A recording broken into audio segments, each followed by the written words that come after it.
అల్లూరు జిల్లాను భారీ వర్షాలు ముంచెత్తుతున్నాయి. చింతపల్లి ఏజెన్సీలో గిరిజన ఇళ్లపై కొండచెరలు విరిగిపడి పలు ఇళ్లు ధ్వంసమయ్యాయి.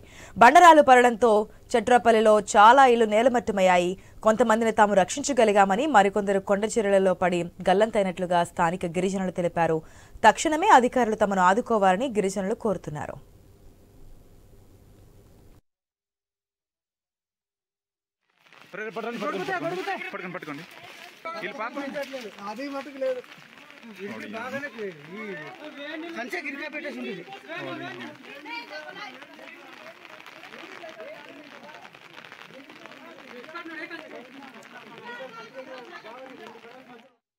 మాకు విపత్తు ఆదివారం సాయంత్రం రాత్రి 12 గంటలకు పైనుండి కొండ చర్యలు విరిగి మా ఊరు అంతా ధ్వంసమైపోయినది. మాకు అందులో 4 మందిని కాపాడాము. ఒక పాప గల్లంతులో, ఒక పాప ఇద్దరు ముగ్గురు గల్లంతులో ఉన్నారు. దయచేసి ప్రభుత్వం తక్షణమే మా వద్దకు రావాలని కోరుకుంటున్నాము. మాకు ఎటువంటి సిగ్నల్ లేదు. కలెక్టర్ గారు దయచేసి ఎక్కడున్నా మీరు దయచేసి మాకు తొందరగా వచ్చి మాకు న్యాయం చేకూరుస్తారని. మాకు తినడానికి తిండి లేదు, కట్టడానికి బట్టలు లేవు. కట్టు బట్టలతోటి ఆ గురుమూర్తి అది శివార్లో ఉండడం వల్ల గురుమూర్తి ఇల్లుకి ఈ కుటుంబాలు అన్నీ కూడా వెళ్ళి అక్కడ తలదాల్చుకోవడం జరిగినది. అల్లూరు జిల్లాను భారీ వర్షాలు ముంచెత్తుతున్నాయి. చింతపల్లి ఏజెన్సీలో గిరిజన ఇళ్లపై కొండచెరలు విరిగిపడి పలిళ్లు ధ్వంసమయ్యాయి. బండరాలు పడడంతో చిట్రపల్లిలో చాలా ఇళ్లు నేలమట్టమయ్యాయి. కొంతమందిని తాము రక్షించగలిగామని, మరికొందరు కొండచెరలలో పడి గల్లంతైనట్లుగా స్థానిక గిరిజనులు తెలిపారు. తక్షణమే అధికారులు తమను ఆదుకోవాలని గిరిజనులు కోరుతున్నారు. పూర్తి అప్డేట్స్ మా డిప్యూటీ ఇన్పుట్ ఎడిటర్ వాసు నాడు తెలుసుకుందాం.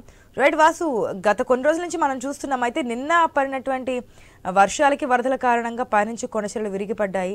చాలా మొత్తం నేలమట్టం అయిపోయి మా ఇల్లు అని చాలా మంది గల్లంతయ్యారో చెప్తున్నారు. అధికారులు స్పందించాలని వేడుకుంటున్నారు. ఇప్పటికైనా అధికారులు ఎవరైనా అక్కడికి రావడం జరిగిందా? డీటెయిల్స్ ఏ విధంగా ఉన్నాయి? అల్లూరు జిల్లా చింతపల్లి ఏజెన్సీలో గిరిజనుల ఇళ్లపై కొండచెరలు పడిపోవడంతో ఇళ్ళన్నీ కూడా ధ్వంసం అయిపోయి, మనం చూడొచ్చు విజులతో ఇళ్ళన్నీ కూడా ధ్వంసం అయిపోయి ఈ రాళ్లు పడటంతో చాట్రాపల్లి గ్రామం, సీలేరు ఘాట్ రోడ్ లో చాట్రాపల్లి గ్రామం ఉంది. ఇది గిరిజన ప్రాంతము, కొండవాళ్ళ ప్రాంతము. ఈ ప్రాంతంలో మొత్తం కూడా రాళ్లు పడిపోవడంతో భారీ వర్షాలకు ఇళ్ళన్నీ కూడా ధ్వంసం అయిపోయి అక్కడ నివాసం ఉన్నటువంటి గిరిజనులు చాలా మంది కూడా గల్లంత అవడం జరిగింది. కొంతమంది చనిపోవడం కూడా జరిగిందని ప్రత్యక్ష సాక్షులు చెప్పే పరిస్థితి కనిపిస్తుంది. నిన్న ఆదివారం అర్ధరాత్రి సంఘటన జరిగింది. నిద్రలో ఉండగా ఈ సంఘటన జరిగింది. దీంతో చాలా మంది కూడా 3-4 గల్లంత అయిపోయారు. కొంతమంది చనిపోయారు. కొంతమంది మేము రక్షించగలిగామని ప్రత్యక్ష సాక్షులు చెప్పే పరిస్థితి కనిపిస్తుంది. ఇది తెలిసినట్టు వెంటనే కాసేపటి క్రితమే ఐటీడీ అధికారులు అయితేనే లేదా పోలీసులు స్పందించడం జరిగింది సంఘటనా స్థలానికి. ఎందుకంటే ఘాట్ రోడ్లన్నీ కూడా భారీ వర్షాల కారణంగా మూసేయడం జరిగింది. ఆ రోడ్ లో కూడా ఎటువంటి వాహనాలు కూడా వెళ్ళే పరిస్థితి లేదు.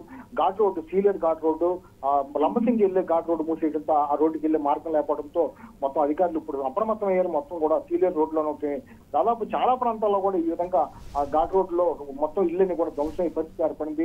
వాళ్ళందరూ కూడా సురక్షిత ప్రాంతాలకు కూడా తరలించేందుకు అధికారులు అప్రమత్తం అయ్యారు. ప్రస్తుతం ఈ చాట్రాయపల్లిలో జరిగిన సంఘటనపై ఎంతమంది చనిపోయారు, ఎంతమంది గల్లంతయ్యారు, లేకపోతే ఏంటి పరిస్థితి అనేది ఇంత అధికారికంగా ఇంకెవరు కూడా చెప్పినప్పుడు కూడా ఆ గిరిజనులు వాళ్ళే మొత్తం కూడా వివరాలు అందించే పరిస్థితి ఏర్పడింది.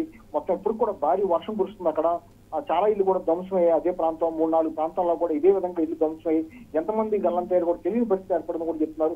అధికారులు మరి కాసేపట్లో అక్కడ చేరుకునే అవకాశం ఉంది. వాళ్ళందరూ కూడా రక్షించేందుకు చర్యలు తీసుకుంటున్నారు. ఆశ వాసు, మనం చూస్తున్నాం ఇటుపక్క మొన్న విజయవాడలో జరిగినటువంటి వరదల ఎఫెక్ట్ ఏ విధంగా ఉంది, ఇంకా తేరుకోలేదు అక్కడ ప్రజలు. సో ఈ విధంగా వర్షాలు పడతాయని చెప్పినప్పుడు ముందస్తుగానే వీరిని సమీప ప్రాంతాల్లో సేఫ్ ప్లేస్ తీసుకెళ్లే ప్రయత్నాలు ఎందుకు జరగట్లేదు అనుకోవచ్చు?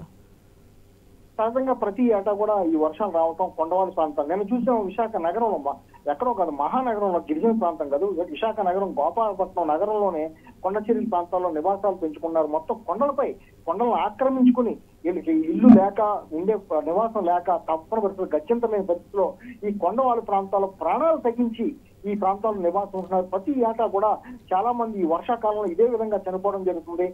ముందస్తుగా వీళ్ళందరం కూడా తరలించేందుకు చర్యలు తీసుకున్నప్పుడు కూడా ఎవరు చాలా మంది కూడా ఇళ్లను వదిలి తరలి బయటకు వచ్చేందుకు అంగీకరించట్లేదు. నేటి నుంచి కూడా పశ్చిమ ఎమ్మెల్యే విశాఖ నగరంలో గోపాలపట్నం ప్రాంతంలో కొండచెర్యలు విరిగి పడిపోవడంతో దాదాపు 5 ఇళ్ల వరకు కూలిపోయి పడుతుండటంతో ఎమ్మెల్యే స్వయంగా వాళ్ళందరూ కూడా బతిమలాడి సురక్షిత ప్రాంతాలు తరలించాల్సిన పరిస్థితి ఏర్పడింది. ఇక గిరిజన విషయాలకు వచ్చేటప్పుడు గిరిజనులు తాము ఉంటున్న ప్రాంతాల నుంచి ఎట్టి పరిస్థితుల్లో ఒక్కరు కూడా బయటకు వచ్చే పరిస్థితి ఉండదు. ఎంత వాళ్ళకి రిక్వెస్ట్ చేసినా సరే వాళ్ళు అక్కడే ఇదవుతారు తప్ప బయటకు వచ్చే పరిస్థితి. అందువల్లే అమాయకమైన గిరిజన ప్రాణాలు పోగొట్టుకునే పరిస్థితి ఏర్పడుతుంది. ప్రతి ఏటా కూడా ఇదే జరుగుతుంది. ఇది ఈ సంవత్సరమే కాదు, గత సంవత్సరం చాలా సంవత్సరాలు కూడా ఇదే పరిస్థితి జరుగుతుంది. ఈ కొండవారి ప్రాంతాల్లో కొండ పైన నివాసం ఉండటం వల్ల ఈ బండరాలు పడి చాలా మంది కూడా ముచ్చివాత పడే పరిస్థితి అయితే ఏర్పడుతుంది. ఆశ.